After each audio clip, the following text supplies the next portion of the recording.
بسم اللہ الرحمن الرحیم۔ اللہ تبارک و تعالیٰ کے نام سے شروع جو بڑا مہربان اور نہایت رحم کرنے والا ہے۔ بیت المقدس وہ مبارک مقام ہے جس کے ارد گرد اللہ تبارک و تعالیٰ نے بے شمار رحمتیں اور برکتیں رکھی ہیں، اور یہ مقام اس وجہ سے بھی مبارک ہے کہ تمام انبیاء کرام نے یہاں پر حاضری دی، اور معراج کی رات تمام انبیاء کرام نے حضور اکرم صلی اللہ علیہ وآلہ وسلم کے ساتھ اس مقام پر نماز ادا کی، اور اس مقام کو یہ بھی فضیلت حاصل ہے کہ سب سے زیادہ انبیاء کرام یہیں پر مدفن ہیں۔ تو ناظرین محترم، آج کی اس ویڈیو میں ہم آپ کو بتائیں گے کہ حضرت ابراہیم علیہ السلام کی وفات کے بعد سے لے کر آج تک یہودی مسجد اقصی کو گرانے کے لیے کیوں تلے ہیں، اور مسجد اقصی میں ایسی کون سی چیز دفن ہے کہ جس کو یہودی حاصل کرنا چاہتے ہیں، اور کون سا ایسا مقصد ہے کہ جس کی وجہ سے یہودی جلد سے مسجد اقصی پر قبضہ کرنا چاہتے ہیں۔ اور اس کے ساتھ ساتھ آپ کو یہ بھی بتائیں گے کہ حضرت ابراہیم علیہ السلام سے لے کر اب تک کتنی مرتبہ مسجد اقصی کو شہید کیا گیا اور اس کو دوبارہ تعمیر کیا گیا۔ مسلمانوں کے قبلہ اول مسجد اقصی کی تاریخ کیا ہے، آج کے دور میں فلسطین میں جو ہو رہا ہے اس کے پیچھے چھپے حقائق کیا ہے، اور کیا دجال آنے والا ہے؟ ناظرین محترم، ان تمام سوالات کے جوابات قرآن اور حدیث کی روشنی میں آج کی اس ویڈیو میں ہم آپ کو بتائیں گے،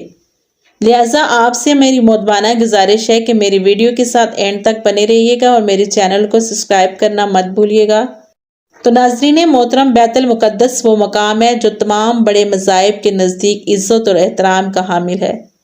تمام بڑے مذاہب یعنی یہودی، عیسائی اور مسلمان اس کو عزت اور احترام کی نظر سے دیکھتے ہیں۔ مسلمانوں کے نزدیک یہ مقام اس لیے اہمیت کا عامل ہے کہ مسلمانوں کا قبلہ اول ہے، اور معراج کی رات حضور اکرم صلی اللہ علیہ وآلہ وسلم نے اس مقام پر تمام انبیاء کرام کی امامت بھی کروائی اور معراج کا سفر شروع کیا۔ اور یہودیوں کے نزدیک یہ مقام اس لیے افضل ہے کہ حضرت ابراہیم علیہ السلام نے اس مقام پر اپنے بیٹے حضرت اسماعیل علیہ السلام کی قربانی پیش کی تھی، اور اس مقام پر حضرت ابراہیم علیہ السلام نے ہیکل سلیمانی تعمیر کیا تھا جو کہ بعد میں تباہ ہو گیا۔ اور عیسائیوں کے نزدیک یہ مقام اس لیے اہمیت کے عامل ہے کہ یہاں پر حضرت عیسیٰ علیہ السلام کی پیدائش اور قرب قیامت میں اسی شہر میں حضرت عیسیٰ علیہ السلام کا نزول ہوگا۔ ناظرین محترم، ہیکل سلیمانی کس طرح تعمیر ہوئی، اس واقعہ کا پس منظر کچھ یوں ہے کہ حضرت ابراہیم علیہ السلام کی قوم یعنی بنی اسرائیل کو ہدایت نصیب ہوئی تو اللہ تبارک و تعالیٰ نے ان سے خوش ہو کر ان کو تابوت سکینہ عطا فرمایا۔ یہ ایک مقدس صندوق تھا جس کے اندر مختلف انبیاء کرام کے تبرکات تھی، اور مختلف انبیاء کرام کے استعمال کی چیزیں موجود تھی۔ چونکہ صندوق کے اندر مختلف انبیاء کرام کے تبرکات موجود تھے، اسی وجہ سے یہ صندوق بہت ہی بابرکت تھا۔ تابوت سکینہ حاصل ہونے کے بعد یہ قوم ہر میدان میں فتح حاصل کرتی، اور اللہ تبارک و تعالیٰ ان کو ہر میدان میں کامیابی عطا فرماتا۔ اس کے بعد جب حضرت داؤد علیہ السلام کی حکومت آئی تو حضرت داؤد علیہ السلام نے تابوت سکینہ کی حفاظت کے لیے ایک ہیکل تعمیر کرنے کا ارادہ فرمایا۔ ہیکل سلیمانی کی یہ تعمیر حضرت داؤد علیہ السلام کے زمانے سے شروع ہوئی، جس کو حضرت داؤد علیہ السلام کے بیٹے حضرت سلیمان علیہ السلام نے 900 قبل مسیح میں مکمل کیا۔ اس ہیکل سلیمانی کو حضرت سلیمان علیہ السلام کے حکم سے جنات نے تعمیر کیا تھا، لہٰذا یہ ہیکل سلیمانی بہت ہی مضبوط اور خوبصورت تھا۔ اس ہیکل سلیمانی کے اندر تابوت سکینہ کو رکھا گیا۔ کسی بھی عام شخص کو ہیکل سلیمانی کے اندر داخل ہونے کی اجازت نہ تھی، چنانچہ آپ علیہ السلام کی وفات کے بعد بنی اسرائیل کی قوم اللہ سبحانہ تعالیٰ کی نافرمان ہو گئی اور گناہوں کے اندر ڈوب گئی۔ نافرمانی کی وجہ سے اللہ تبارک و تعالیٰ نے بنی اسرائیل پر اپنے دردناک عذاب نازل فرمائے اور ان کو ہلاک کر دیا۔ اس کے بعد 500 قبل مسیح میں وقت نصر بادشاہ نے یروشلم پر حملہ کیا اور ہیکل سلیمانی کو تباہ اور برباد کر دیا۔ اس وقت پورے شہر کے اندر قتل و غارت شروع ہو گئی اور تمام یہودیوں کو قتل عام کر دیا گیا۔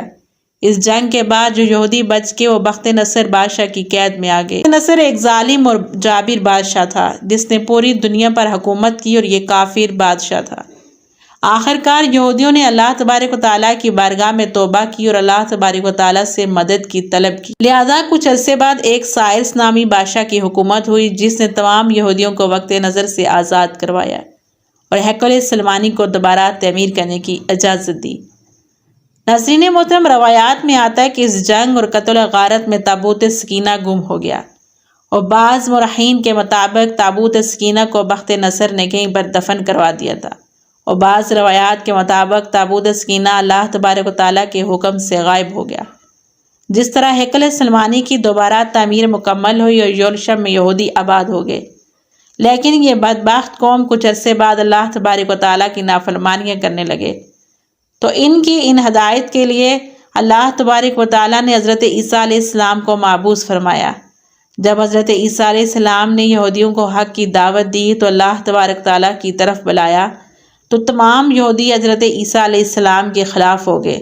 اور معاذ اللہ ان کو قتل کرنے کی دھمکیاں دینے لگے۔ بالآخر یہودیوں نے حضرت عیسیٰ علیہ السلام کو سولی پر چڑھا دیا، جو کہ حقیقت میں حضرت عیسیٰ علیہ السلام نہ تھے۔ اس نافرمانی کے بعد یہودیوں پر اللہ تبارک و تعالیٰ کا غضب نازل ہو گیا، اور ایک جابر اور ظالم بادشاہ جو بخت نصر سے بھی زیادہ ظالم تھا، یہ بادشاہ جیسے ٹائٹس رومی کے نام سے جانتی ہے، یہ اللہ تبارک و تعالیٰ کا قہر بن کر یہودیوں پر مسلط ہو گیا۔ اس بادشاہ نے یروشلم پر حملہ کیا اور تمام یہودیوں کو صفحہ ہستی سے مٹا دیا، تمام یہودیوں کو کیڑے مکوڑوں کی طرح قتل کر دیا، اور جو یہودی اس قتل و غارت سے بچ کے وہ یروشلم چھوڑ کر کہیں اور چلے گئے۔ ناظرین محترم، اس واقعے کے کئی سالوں بعد جب عرب کے اندر اسلام داخل ہوا اور ہمارے آخری نبی حضرت محمد مصطفیٰ صلی اللہ علیہ وسلم اس دنیا میں تشریف لائے، اور آپ صلی اللہ علیہ وآلہ وسلم کی برکت جب اسلام یروشلم تک پہنچا، تو حضرت عمر رضی اللہ تعالیٰ عنہ نے اپنے دور خلافت میں اس جگہ پر مسجد اقصی کی تعمیر کروائی، جہاں پر ہیکل سلیمانی تعمیر کیا گیا تھا۔ ہزاروں سال تک یروشلم مسلمانوں کے قبضے میں رہا اور تمام مذاہب کے لیے یروشلم کے دروازے کھلے تھے۔ اس کے بعد زمانہ یوں نہیں گزرتا گیا، بالآخر جب 19ویں صدی شروع ہوئی تو 19ویں صدی کے درمیان میں جب دوسری جنگ عظیم ہوئی، اس جنگ میں برطانیہ اور امریکہ کی سازشیں، یہودیوں کو دوبارہ سے یروشلم میں آباد کر دیا گیا، اور اس طرح مسلمانوں میں ایک نہ ختم ہونے والی جنگ شروع ہو گئی۔ ناظرین محترم، آج یہ یہودی اس مسجد اقصی کو شہید کر کے یہاں پر ہیکل سلیمانی تعمیر کرنا چاہتے ہیں اور تابوت سکینہ کو دوبارہ حاصل کرنا چاہتے ہیں۔ یہودیوں کا یہ ماننا ہے کہ تابوت سکینہ مسجد اقصی کے نیچے دفن ہے، لہذا اس وجہ سے وہ مسجد اقصی کو شہید کرنے جاتے ہیں۔ ناظرین محترم، آج کی ہماری ویڈیو اگر آپ کو پسند آئی تو ہمارے چینل کو سبسکرائب اور ویڈیو کو لائک ضرور کیجیے۔